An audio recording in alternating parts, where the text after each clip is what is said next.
혹시 여러분은 이런 경험이 있으신가요? 정겹게 초대받았다고 생각했는데 어느 순간부터는 그 자리가 불편해지고 나를 기다리는 사람보다 피하는 사람이 더 많아졌다는 느낌.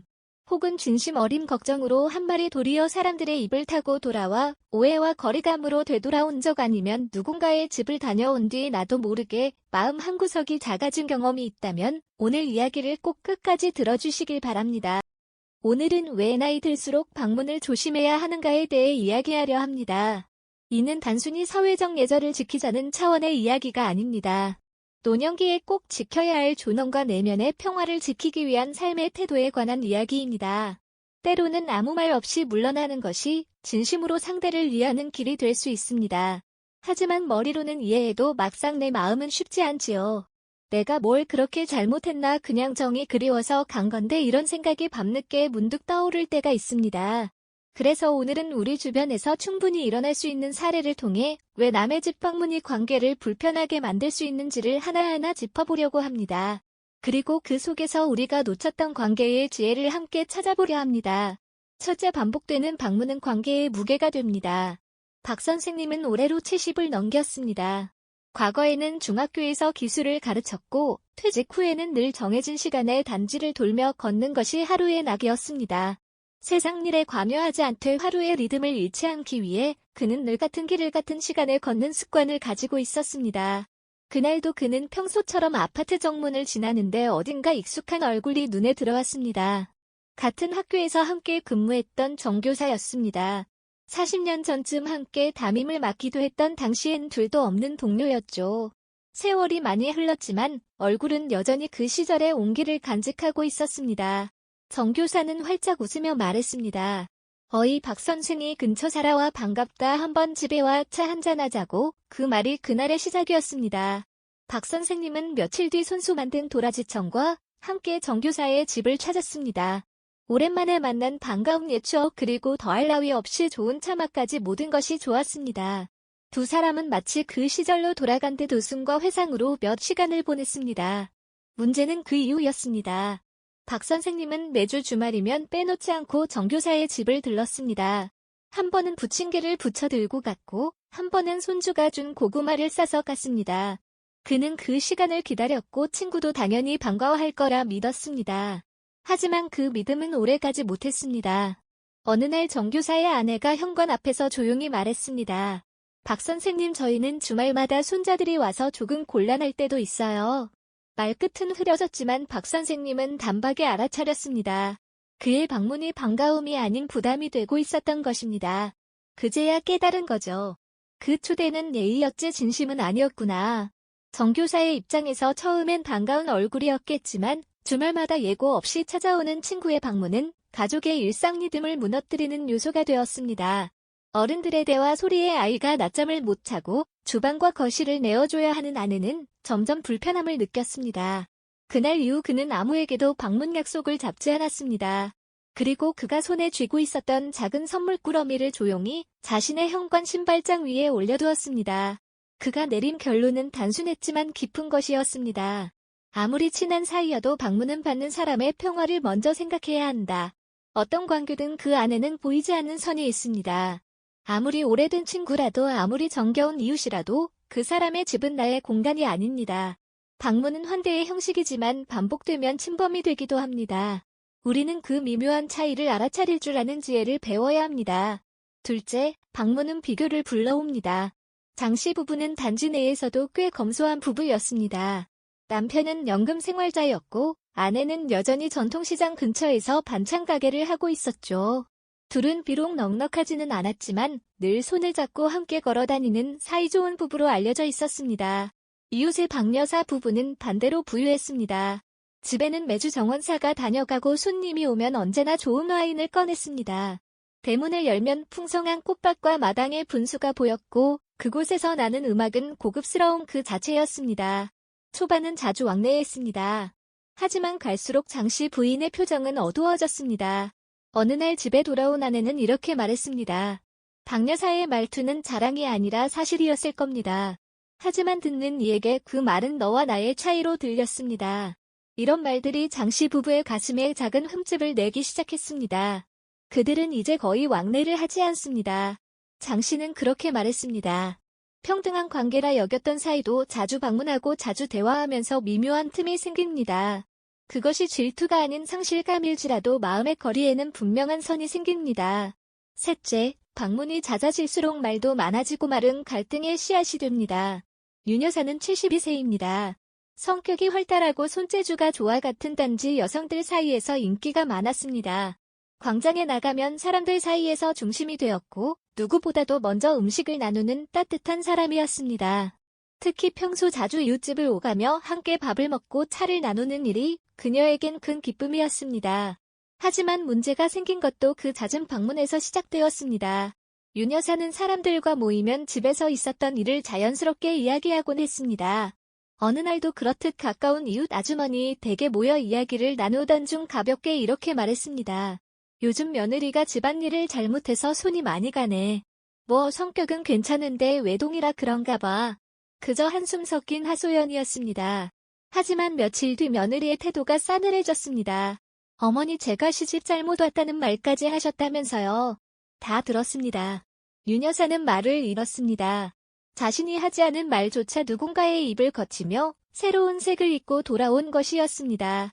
자주 방문하면서 나눴던 소소한 대화, 가볍게 흘린 말이 또 다른 방문지에서 또 다른 입에서 전해지며 뜻하지 않은 갈등으로 이어진 것이죠. 그제야 그녀는 깨달았습니다. 자주 어울린다는 건 그만큼 내 이야기도 더 많이 나간다는 뜻이구나. 그녀는 그 뒤로 광장에도 다른 집에도 나가지 않았습니다. 드라마를 혼자 보며 점심을 챙겨 먹는 쪽이 훨씬 편했습니다. 외로워 보일 수도 있겠지만 그 외로움이 왜보다 낫더라고요. 마른 바람을 타고 흉기가 되기도 합니다. 특히 집에서 있었던 이야기, 가족 이야기, 사적인 갈등은 결코 방문지에서 쉽게 흘려보낼 소재가 아닙니다. 그런데 방문이 잦아지면 자연스럽게 말도 많아지고 관계의 경계는 흐려지며 결국 집안 이야기가 밖으로 나가게 됩니다. 결국 잦은 방문은 말의 양을 늘리고 마른 곳 갈등의 씨앗이 됩니다. 그럴수록 침묵은 지혜가 되고 거리는 예의가 됩니다. 혹시 여러분도 비슷한 경험이 있으신가요? 방문을 자주 했다가 관계가 어색해졌던 적, 말 한마디가 뜻밖의 갈등으로 번졌던 순간, 비교로 인해 자신을 더 초라하게 느꼈던 기억. 그런 일이 있었다면 그 감정을 외면하지 마시고 오늘 저와 함께 다시 되짚어 보시길 바랍니다. 오늘 이야기가 마음에 닿았다면 여러분의 경험도 댓글로 나눠주세요. 그런 적 있어요. 혹은 저도 조심하게 되네요 라는 한 줄로도 좋습니다. 그렇게 나누는 공감이 또 다른 이에게는 큰 위로가 될 수 있습니다. 고독은 외로움이 아닌 선택입니다. 많은 이들이 혼자 있는 것을 두려워합니다.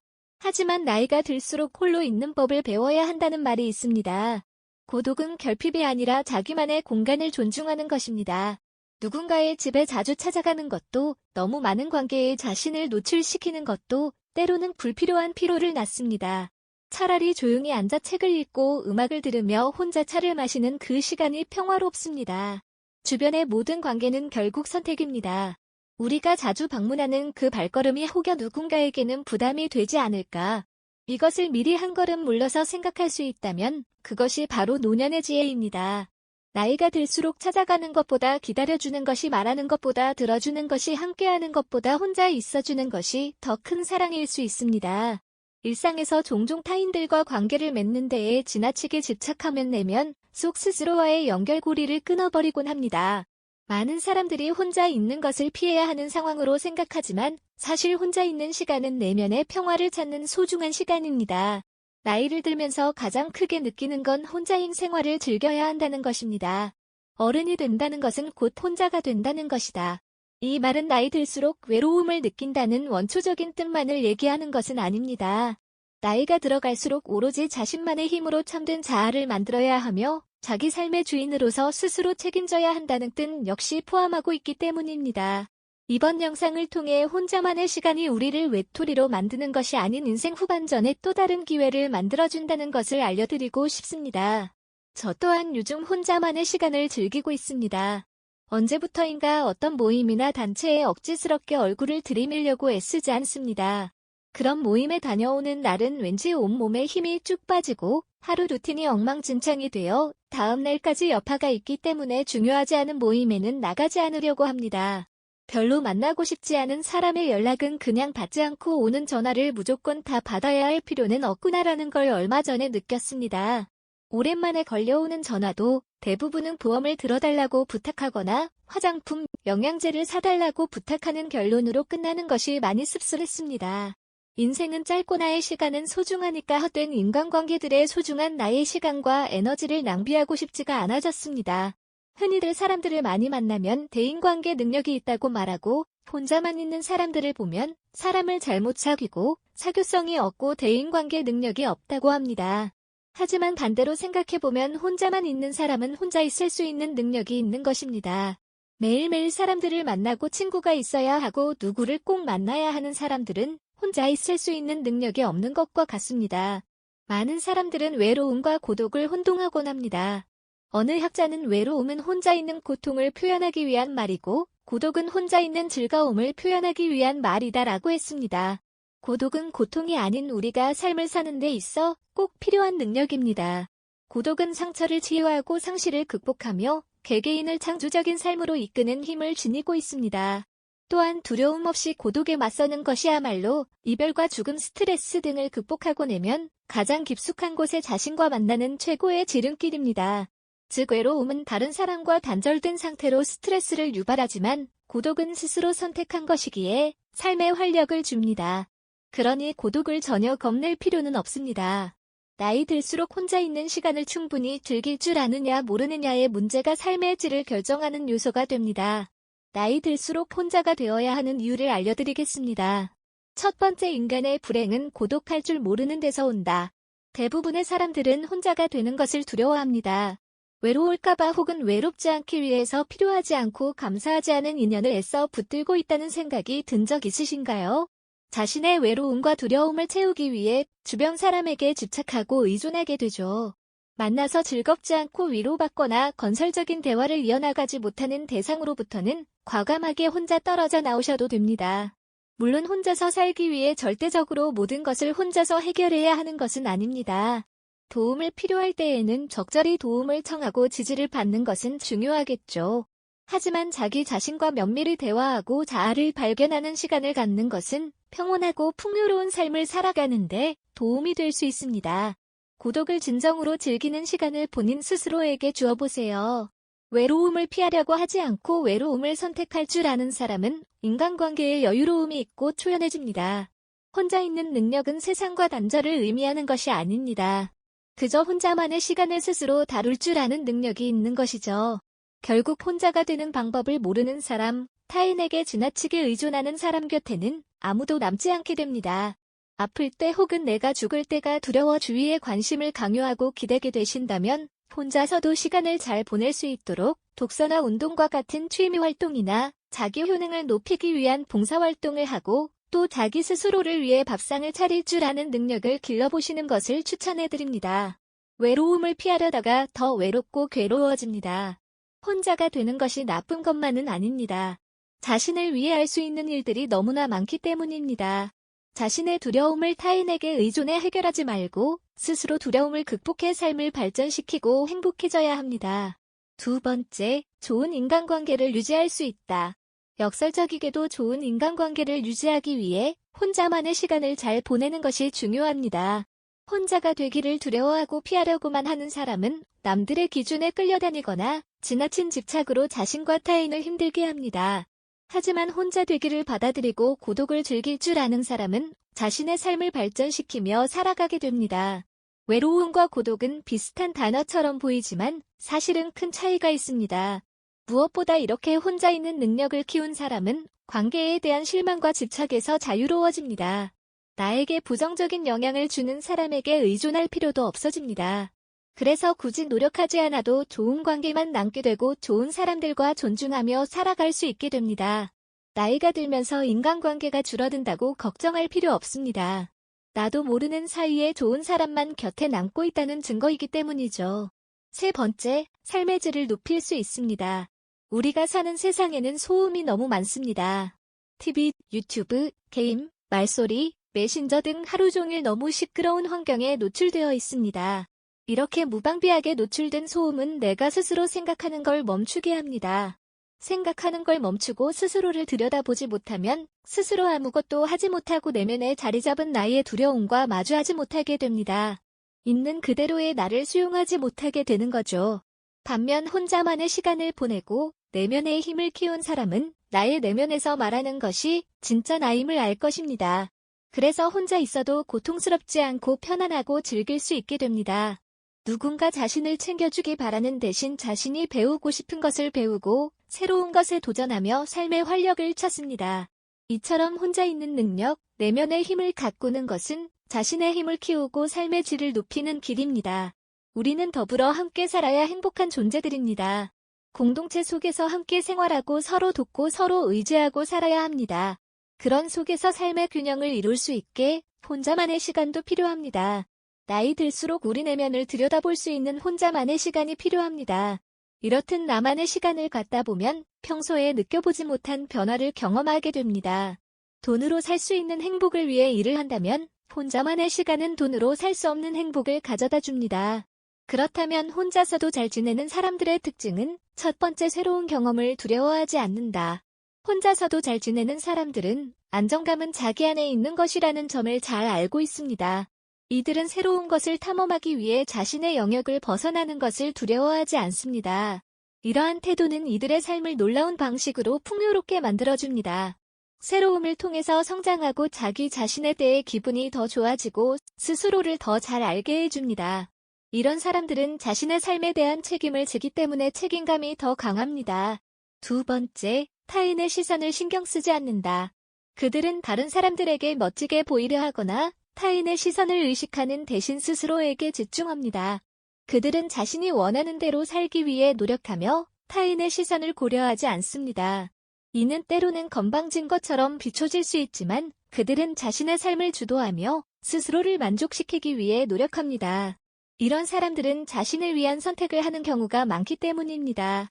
그들은 자신이 필요한 것을 찾고 타인의 기대나 평가에 따라 행동하지 않습니다. 이러한 선택은 그들이 자신의 욕구를 충족시키며 자신의 인생을 자신의 방식으로 살아가게 해줍니다. 타인의 시선에 긴장하거나 불안해하는 것은 자신을 제약하며 성장을 방해합니다. 타인의 시선을 신경 쓰지 않는 것이 자신의 성장에 도움을 줍니다. 이들은 새로운 경험을 쌓으며 자신을 발전시키는 것을 우선시합니다. 세 번째, 자기 자신을 잘한다. 마지막으로 혼자 잘 지내는 사람들은 종종 자신을 진정으로 합니다. 이 특성은 그들을 극도로 반성하게 만들고 자신의 행동과 그로 인해 발생할 수 있는 결과에 대해 명확하게 인식합니다. 또한 종속성이 적을수록 더 독단적인 경향이 있습니다. 이에 더해 그들은 생산적이고 자기 요구적인 경향이 있습니다. 그들은 자신의 자신감을 유리하게 관리하여 도전에 직면하고 새로운 학습이나 프로젝트를 수행하는 사실에서 큰 동기부여의 원천을 찾을 수 있습니다. 이것은 그들이 어려움에 직면했을 때 효과적인 대처 전략을 가질 수 있도록 합니다. 자신의 감정과 불안을 알고 자신의 능력을 객관적으로 평가할 수 있기 때문입니다. 오늘은 이렇게 혼자서도 잘 사는 사람의 특징과 이유에 대해 알려드렸습니다. 혼자서도 잘 지내는 것은 행복하고 성공적인 삶을 살기 위한 필수 요소입니다. 자신과의 소중한 시간을 가지며 자기를 위로하고 행복하게 지낼 줄 알게 된다면 반절은 성공입니다. 그리고 자신만의 관심사와 취미를 갖고 여가 시간을 즐기는 것, 주변 사람들과 소통하면서 즐거운 순간을 공유하되 혼자만의 공간을 존중해 주시는 것, 건강을 유지하고 꾸준히 운동하며 건강한 식습관을 유지하시는 것이 세부적인 방법이라고 말씀드릴 수 있습니다. 가끔은 새로운 도전을 시도하고 자기 개발에 투자해보세요.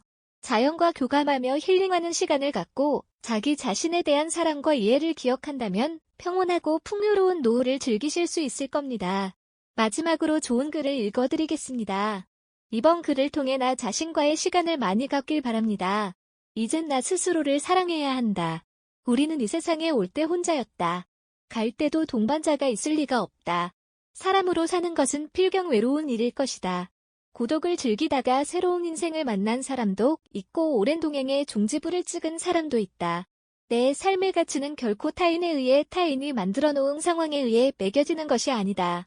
내가 나를 어떻게 바라보느냐, 내가 내 삶을 어떻게 살아가느냐에 따라 달라질 것이다. 우리는 다른 이들과 함께 있을 때 맡겨진 대역을 충실하게 연기한다. 늘 정해진 각본대로 따라하는 훈련이 자신의 진정한 모습을 잃어버리게 만든다. 당연히 스스로를 솔직하게 대면하지 못하는 사람이 생기기도 하고 자기 자신을 평가하고 투자하는 데 철저히 인색했다. 혼자인 사람은 가장 자유로운 사람이다. 그러나 사람들은 자신의 대역에 익숙해져 있는 터라 이런 자유를 마주하게 되면 오히려 충격에 빠진다. 그래서 상당수의 사람들이 혼자라는 사실을 참을 수 없어 한다. 혼자는 곧 외로우며 공허하고 단정짓고 착각 속에 빠진다. 하지만 사람은 모두 자신의 길을 당당히 걸어가야 한다. 이젠 자식도 배우자도 일상의 삶에서 잠시 내려놓고 그들만큼이나 사랑한 열정을 오래 잊고 지냈던 나 자신과의 사랑을 위해 사용해보기로 하자. 이젠 나 스스로를 사랑해야 한다. 내가 나를 사랑해주지 않으면 누가 날 나만큼 사랑해줄까? 최근에 혼자만의 시간을 누려본 기억이 있는가? 혼자서 여행을 가본 적이 있는가? 스스로 고독한 여행자가 되어보자. 한밤중 덜컹거리며 달리는 기차에 앉아 창밖으로 스쳐 지나가는 불빛을 바라보자. 고독은 생각을 풍성하게 키우고 그 차원을 높여준다. 많은 생각이 부담스러운가? 생각이 많은 것은 좋은 일이다. 그것을 조용히 음미할 때 우리의 영혼은 성장한다. 열심히 가정을 지키면서 살아온 나 자신을 마음껏 칭찬하자. 열심히 일하면서 지나온 내 삶을 한껏 사랑하자. 정성껏 마음 주고 걸음 좋은 내 이웃들을 중심으로 사랑하며 칭찬하자. 이젠 이만하면 쉴 자격 충분하니 더 이상 달려가지 못하더라도 달래고 추스릴 시간을 주자. 수고했다. 애썼다. 육신이 너덜너덜해질 만큼 약해진 나 자신에게 위로와 칭찬과 용기를 보내주자. 욕심부리고 때를 쓰고 푼 나 자신조차 따스하게 보듬으며 이해해주자. 잠시 거울 속의 내 얼굴을 정면으로 쳐다보자. 노화를 느낀 언젠가부터 자세히 보기 싫어진 내 얼굴이지만 오늘은 거울 속의 내 얼굴을 정면으로 뚫어져라 바라보자. 10년 전, 20년 전, 30년 전 사진의 내 얼굴을 생각하며 구석구석 찬찬히 현재의 내 모습을 바라보자. 저렇게 늙어가는구나. 나는 우울하고 안쓰러운 마음이 들 것이다. 그 얼굴에는 굴곡의 세월과 기쁨, 서러움의 시간이 묻어있고 사랑과 이별과 망각의 시간들이 묻어있다. 내 얼굴이지만 수많은 세월 동안 진지한 대화 한 번 없이 남의 물건처럼 방치해둔 내 모습이다. 언제 이렇게 수많은 주름살이 얼굴을 도배했을까? 언제 이렇게 떨어진 꽃잎의 색깔처럼 피부는 갈색 침전이 되었을까? 한때는 거울 속의 저 얼굴에도 신혼의 싱그러움이 있었다. 애들 초등학교 입학식 때의 희망에 찬 젊은 부모의 기계가 있었을 것이다. 경제적 궁핍함에 힘든 세월 속에서도 꿋꿋이 웃음을 잃지 않던 얼굴이었고 애들의 교육 문제로 이를 비하던 극성스런 부모의 얼굴이었다.